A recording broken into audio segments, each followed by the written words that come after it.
Welcome to Space and Grace, the podcast for soul-led entrepreneurs done hustling for their worth. Let's build a life and business that actually feels like freedom. Using your emotions to get what you want. This episode is not about turning on the waterworks or expressing rage as a way of manipulating people into doing what you want. It's about gently guiding your thoughts and emotions in the direction of the things you want.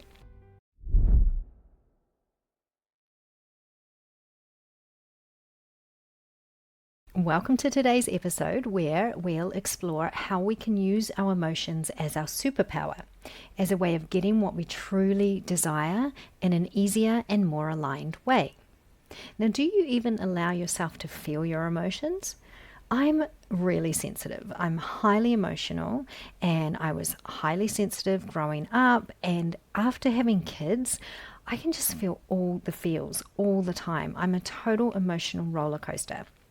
I can go from laughing to crying in a matter of seconds and feel the entire scale in between. And I used to think that this was a bad thing. I used to, and in some instances still do, lock my emotions down because I just didn't know how to use them as a way of building my life and business with more ease.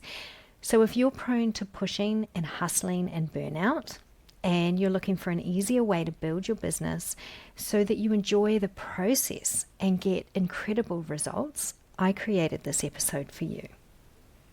This episode is a combination of things I've been learning from a vast range of experts and things I've been testing and experiencing for myself. I knew I couldn't build Space and Grace coaching the same way I'd built my previous business. My body and my soul just wouldn't allow it, and I had to figure out a new way, an easier way that wouldn't fry my nervous system. And it's an interesting journey, and I'm learning heaps, and my aim is to share it with you so you can create your business and bring your unique genius to the world while simultaneously creating a magical life that you absolutely love. Because when you do, those good vibes are going to ripple out across your communities and the rest of the world, and we'll all win. Most of what I'm sharing with you today, I've learned from Abraham Hicks in the book, The Astonishing Power of Emotions. Abraham is a group of wise and unconditionally loving, non-physical beings who project thoughts into Esther Hicks, who receives them and translates them into English so we can all benefit from their wisdom. Now, Esther started doing this in 1985, so I am pretty late to this party, but better late than never, right? What I'm going to tell you, you may have heard before, and if so, just let it be a helpful reminder because it's amazing how quickly we forget things when we're busy running around and putting out fires all day. For some of you, this is going to be new and pretty mind-blowing, and some of you are going to disregard it as complete bollocks, and it's all good, right? You do you. I've personally found this really helpful and validating. But I had to read the book a number of times to get it to sink in, and it made my brain hurt. So I thought I'd do you a solid and simplify it in this episode so you can take what you need and take what helps and supports you as you learn to build your business and life with more ease. So here are some of the benefits you might enjoy by applying the ideas you're going to learn here today. Better relationships. You'll notice yourself showing up to conversations with way more patience and empathy. And when that happens, your connections just naturally feel deeper and more fulfilling. Improved creativity. When your thoughts and emotions are in sync, it's like flipping a switch. You tap into this flow where creative ideas just start coming to you effortlessly. Enhanced decision making. You'll feel so much clearer and more confident in your choices because they'll be coming from a place of alignment, not fear or scarcity or lack. Increased productivity. When you're working from a place of inspiration, you'll be amazed at how much you can get done in way less time and without feeling like you're pushing so hard. Stronger resilience. You'll handle challenges in a more calm way and you have better clarity, which is just going to make it so much easier to bounce back and keep moving forward. Improved physical health. When you reduce stress and lean into those good vibes, you are going to notice that your body feels lighter and healthier and way more energized. I often feel tingly all over, which is just really lovely. Greater abundance. When your thoughts and feelings are in sync, you'll start noticing opportunities and resources popping up that are perfectly aligned with your goals. Deeper joy in your daily life. Even the little moments are going to start to feel magical when you're tuned into your emotions and what you really want. Before we dive into using your emotions, we need to pull right back and discuss your eternal self, because understanding this part is really important. So imagine, if you will, that you are pure positive energy. You're conscious in the non-physical realm. I like to imagine myself as floating in space, weightless, doing somersaults, just floating around with nothing to worry about, no goals to pursue, no issues, no fears. I'm just having this really lovely blissed out time. And while you are in the non-physical realm, you project a small part of your consciousness into a human baby who is growing in the womb. So now you exist in two places and have two different points of view, non-physical and physical. And the most important relationship you have is between these two versions of you and how they interact with each other. Abraham refers to the non-physical version of you as your inner being, but you can also use source or soul if that feels better. The human part of you experiences the world and deciphers things that could improve. You constantly have thoughts about what you don't want. And when this happens, you create a desire for what you do want.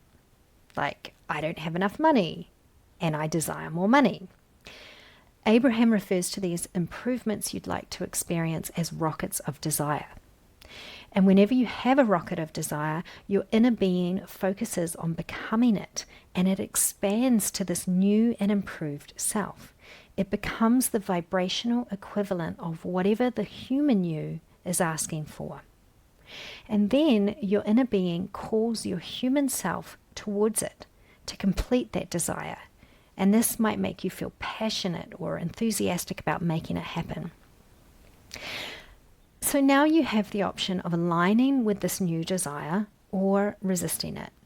And you can choose to let yourself join that newly expanded version, or you can choose to resist it. And the way you feel is going to determine whether you're allowing or resisting. Now, I appreciate that you may need to listen to that again and let it sink in. So pause, rewind, just absorb. Letting your feelings be your guide.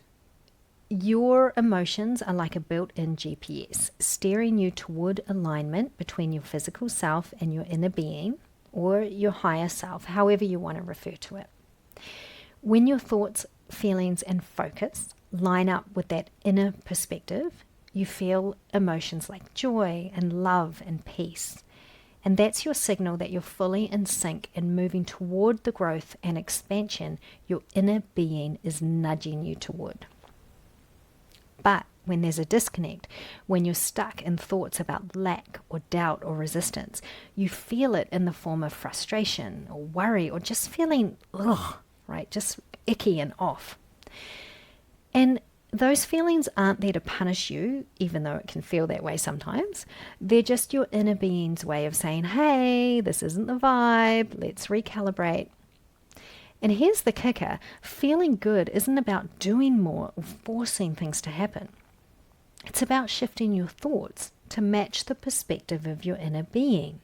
And when you do that, you naturally line up with the abundance and joy and opportunities that are already waiting for you.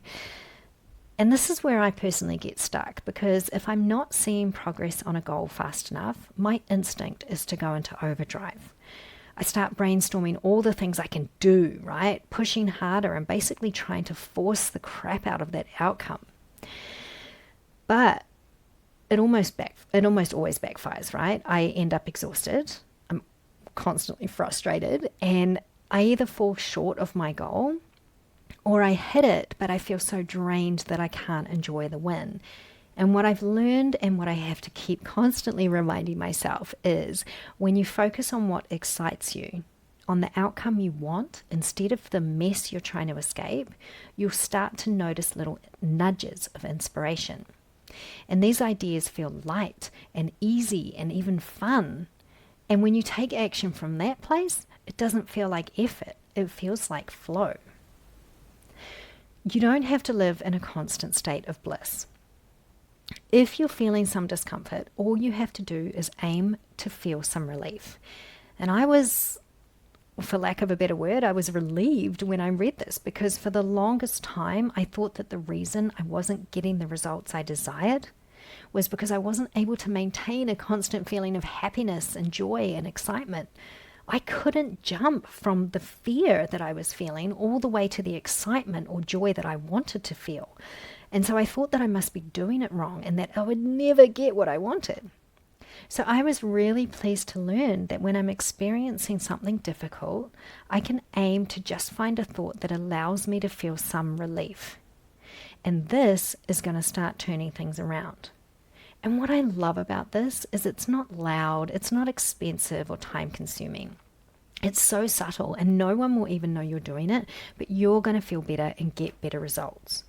And sometimes it's going to be harder than others, right? Like if somebody really gets under your skin and they really trigger you, it is very hard to not jump into that pool of misery. And it's really hard to find a thought that gives you some relief, but I reckon it's worth it. The law of allowing. Now, most of us push and we work hard and we have a constant flow of ideas pinging around our heads, and we prioritize anything over sitting still or spending a few minutes in meditation. We even created robots to do jobs like wash and dry our clothes and our dishes, but instead of sitting back and relaxing while they do their work for us, we just fill that time with more stuff, and we really allow ourselves to just be still and to take it easy. So I love this analogy of the stream of life that Abraham uses, because it's a simple way to explain how we can reach our desires faster and with more ease and without doing so much. So imagine that you're in a canoe on a river and that you're trying hard to paddle upstream. That's the effect that negative thoughts and therefore negative feelings have. They point you upstream where you struggle and you get further from your desires. And now imagine that you turn the canoe around and you pull the oars back inside and allow yourself to float downstream with the current. That's the effect that good thoughts and feelings have. They point you downstream where you allow movement towards your expanded self, that version of you who already has what you desire. You flow downstream towards what you want. And the stream allows you to close that gap between the physical you and the expanded soul version of you. Now here's the rub. It's like you're focusing on downstream thoughts and feelings, right? You get this. And you're ready for those desires to flow into your life, like yesterday, if you're anything like me. But Abraham reminds us, when you feel an urgency to be somewhere else, you're pushing hard against where you are, and that is upstream. Ugh, how frustrating is that, right? It's like, okay, I get it, I understand the theory, I'm doing it, let's go. But then when my desires don't show up within a few days, I catch myself thinking, am I missing something? Am I doing it wrong? Does this sound familiar to you? And like, let's not even get started on those thoughts. Like, it's working for her. Why isn't it working for me? So here's the thing. It's not about comparing ourselves to others, because that is a recipe for upstream thoughts. The real work is in comparing our human selves to our inner being, that part of us that's already living in trust and abundance and joy because it's already experiencing what our human self wants. And that relationship is always the most important one, and it's where the magic of alignment happens. Here's what I'm doing, and you're welcome to join me and experiment as well. Now, while this isn't addressed in the book, I think my frustration can only be counteracted by allowing myself to be still. It's why I set my timer and I'm still for 10 minutes a day. And I like to imagine the spot between my eyes, my third eye chakra. I like to imagine it's like a clear glass of still water. And I try to focus on that stillness and not pay attention to the many thoughts that are constantly flitting through my mind. And I'm learning to just redirect myself back to that stillness and acknowledge that I'll probably never clear all the thoughts, right? And that's okay. And then when my timer goes off, I always feel so calm, and it's really lovely. So whatever you can do to just feel that calmness and that stillness, I encourage you to do it. And my theory is that if I'm clear on what I want and what I'm working towards, and I aim for continuous thoughts and feelings that point me downstream, even if they're just feelings of relief, and I allow myself to be still and train my brain and nervous system to be calm as a way of staying out of that frustration and my natural inclination to hurry up and push, then not only will I get to my desires faster, but I'll truly appreciate them so much more. And if nothing else, I'll feel calmer and clearer and happier on a daily basis. So I really can't lose. Are you with me? Do you want to experiment with this as well?